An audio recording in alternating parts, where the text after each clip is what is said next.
Hello students, circle chapter start किया था हमने। ठीक है, आगे बढ़ते हैं। थ्योरम। तो थ्योरम 10.1 यह बोलता है the tangent at any point of a circle is perpendicular to the radius through the point of contact. ठीक है, क्या बोल रहा है कि जो रेडियस है वो पॉइंट ऑफ कांटेक्ट के जो थ्रू है, मतलब जहाँ पे टेंजेंट सर्कल को टच करती है उस पॉइंट से जो टेंजेंट ड्रॉ करेंगे वो उस टेंजेंट के परपेंडिकुलर होगी। उसको देखने के लिए डायग्राम से देखो तो अच्छे समझ आएगा। ठीक है, ये टेंजेंट है एक्स वाई, तो ये सर्कल को पी पॉइंट पे टच कर रही, तो पी पॉइंट से जो रेडियस होगी वो इस टेंजेंट के परपेंडिकुलर होगी। ये थ्योरम बोल रहा है। ठीक है, मतलब ओपी जो होगा वो एक्स वाई के परपेंडिकुलर होगा, ये हमको प्रूफ करना है। ठीक है, चलिए, तो हमको एक सर्कल गिवन है, उसका सेंटर ओ है और एक टेंजेंट एक्स वाई गिवन है जो कि सर्कल को पी पॉइंट पे टच कर रही है। ठीक है, हमको प्रूफ क्या करना है? हमको प्रूफ करना है कि ओपी जो है वो perpendicular to the X Y. OP तो रेडियस है और एक्स वाई क्या है? टेंजेंट। तो हमको प्रूफ करना है रेडियस परपेंडिकुलर टू टेंजेंट। ठीक है, अब रेडियस ध्यान रखना है कि जिस पॉइंट पे लाइन मतलब टेंजेंट टच कर रहे हैं उसी पॉइंट से पास करने वाली रेडियस होनी चाहिए, वो थोड़ा सा ध्यान रखना है। चलिए, उसके बाद प्रूफ पे हम लोग आते हैं। तो हम क्या करते हैं, एक्स वाई पे हम लोग एक पॉइंट लेते हैं, उस पॉइंट को क्या बोला? क्यू। ठीक है, तो जो क्यू पॉइंट होगा वो सर्कल के बाहर लाई करेगा। क्यों? क्योंकि अगर सर्कल के अंदर होगा तो फिर ये लाइन टेंजेंट नहीं रहेगी, फिर सेकेंड बन जाएगी। ठीक है, तो क्यू जो होगा must be lie outside the circle. ठीक है, वो क्यों दिया है? दिया हुआ है क्योंकि Q lie inside the circle then X Y will become a secant and not a tangent of the circle. But हमको तो दिया है कि एक्स वाई क्या है? टेंजेंट, तो इसलिए जो क्यू पॉइंट होगा वो सर्कल के बाहर लाई करेगा। अब एक्स पी पॉइंट सर्कल पे और क्यू सर्कल के बाहर है, तो जो मेरा ओ पी डिस्टेंस होगा वो ओ क्यू से क्या हो जाएगा? कम हो जाएगा, मतलब O Q is greater than O P. तो ऐसा केवल क्यू पॉइंट के लिए नहीं है, हम लोग जितने भी पॉइंट बना सकते हैं एक्स वाई पर पी के एक्स्ट्रा, पी के अलावा जितने भी पॉइंट हम लोग बना सकते हैं, जैसे ये पॉइंट हमने बना दिया और ये पॉइंट हमने बना दिया और अभी हम लोग यहाँ बना सकते हैं। तो ये जितने भी डिस्टेंस बनेंगे यहाँ पे कुछ भी नाम दे देंगे, इसको वन O1 दे दिया, O2 दे दिया, O3 दे दिया, जो भी नाम दो, ये सारे डिस्टेंस जो होंगे वो OP से ज़्यादा ही आएंगे। क्यों? क्योंकि ये सारे पॉइंट जो हैं आउटसाइड द सर्कल लाई कर रहे हैं और P हैं और वो ऑन द सर्कल है, तो सारे पॉइंट का डिस्टेंस OP के जो कंपैरिजन में ज़्यादा होगा। ठीक है, तो OP ही जो होगा वो मिनिमम डिस्टेंस होगा, हम OP से छोटा कोई डिस्टेंस नहीं बना सकते हैं, इसलिए ये OP जो होगा वो एक्स वाई की क्या हो जाएगा? परपेंडिकुलर। क्यों? क्योंकि किसी लाइन से जो मिनिमम डिस्टेंस हम लोग ड्रॉ करते हैं वो उसके परपेंडिकुलर होता है।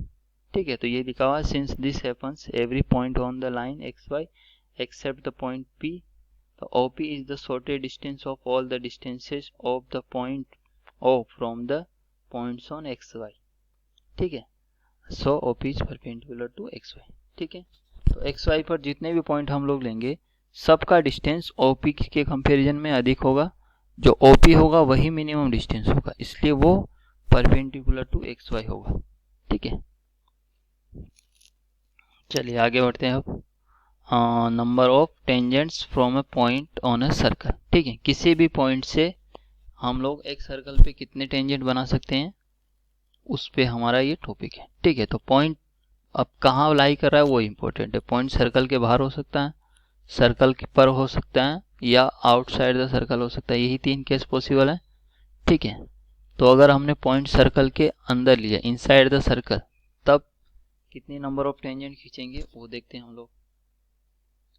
तो हमने पी पॉइंट लिया है, ये फर्स्ट जो डायग्राम दिया है उसमें पी कहाँ है, सर्कल के इनसाइड में।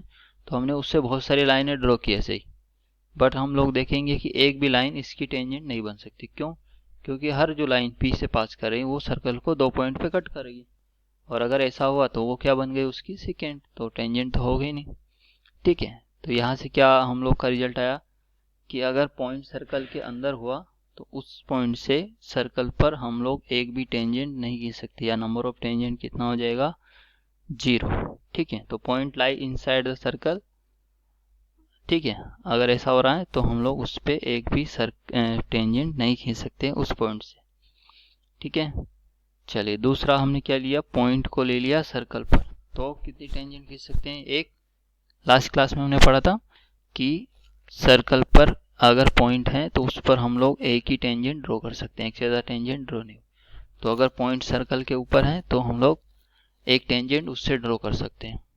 फिर बचा कौन सा case, point outside the circle. तो ये हमने पी पॉइंट लिया है सर्कल के बाहर, तो वहां से हम लोग लाइनें ड्रॉ करेंगे बहुत सारी, तो केवल 2 ही लाइनें ऐसी बनेगी जो इसकी टेंजेंट बन जाएगी। ठीक है, तो यहाँ से 2 टेंजेंट हमारी आ गई, एक तो PT1, एक PT2। ठीक है, तो अगर पॉइंट सर्कल के बाहर हुआ तो हम लोग उसकी 2 टेंजेंट खींच सकते हैं, मैक्सिमम 2 टेंजेंट। ठीक है, 2 से ज़्यादा नहीं खींचेंगे, 2 से ज़्यादा खींचेंगे तो या तो वो उसको टच नहीं करेगी या फिर इसकी सेकेंड बन जाएंगी ऐसे। ठीक है, या फिर ऐसे वो बाहर से निकल जाएगी। तो अगर पॉइंट सर्कल के आउटसाइड है तो हम लोग 2 टेंजेंट ड्रॉ कर सकते हैं मैक्सिमम। ठीक है, ठीक है, तो 3 केस हम लोग के बन गए, उसी का यहाँ पे रिजल्ट लिखा हुआ है। फर्स्ट केस में there is no tangent to a circle passing through a point lying out inside the circle. ठीक है, मतलब पॉइंट सर्कल के अंदर लाई कर रहा है तो उससे हम लोग कोई भी टेंजेंट ड्रॉ नहीं कर सकते हैं उस सर्कल पर।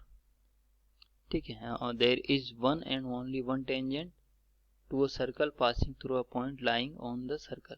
ठीक है, दूसरा ये है कि सर्कल पर अगर पॉइंट है तो उस पॉइंट से हम लोग एक टेंजेंट केवल ड्रॉ कर सकते हैं, और there are exactly 2 tangent to a circle through a point lying outside the circle.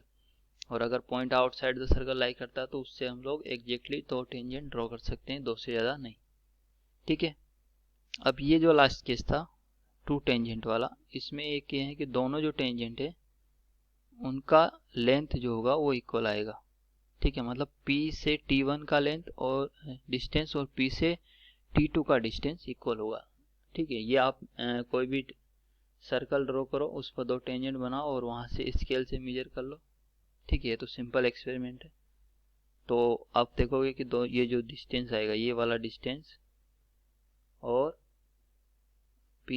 T1 वाला डिस्टेंस और PT2 वाला डिस्टेंस, ये डिस्टेंस और ये डिस्टेंस इक्वल आएंगे। ठीक है, अब इसी पे हम लोग का नेक्स्ट थ्योरम है, उससे हम लोग यहाँ पे प्रूव करेंगे कि डिस्टेंस इक्वल होते हैं। ठीक है, तो थ्योरम 10.2 क्या बोला, the length of tangents drawn from an external point to a circle are equal. ठीक है, तो मतलब एक्सटर्नल पॉइंट से हम लोग जो टेंजेंट ड्रॉ करेंगे उनका लेंथ इक्वल होता है, ये हमको यहाँ पे प्रूफ करना है।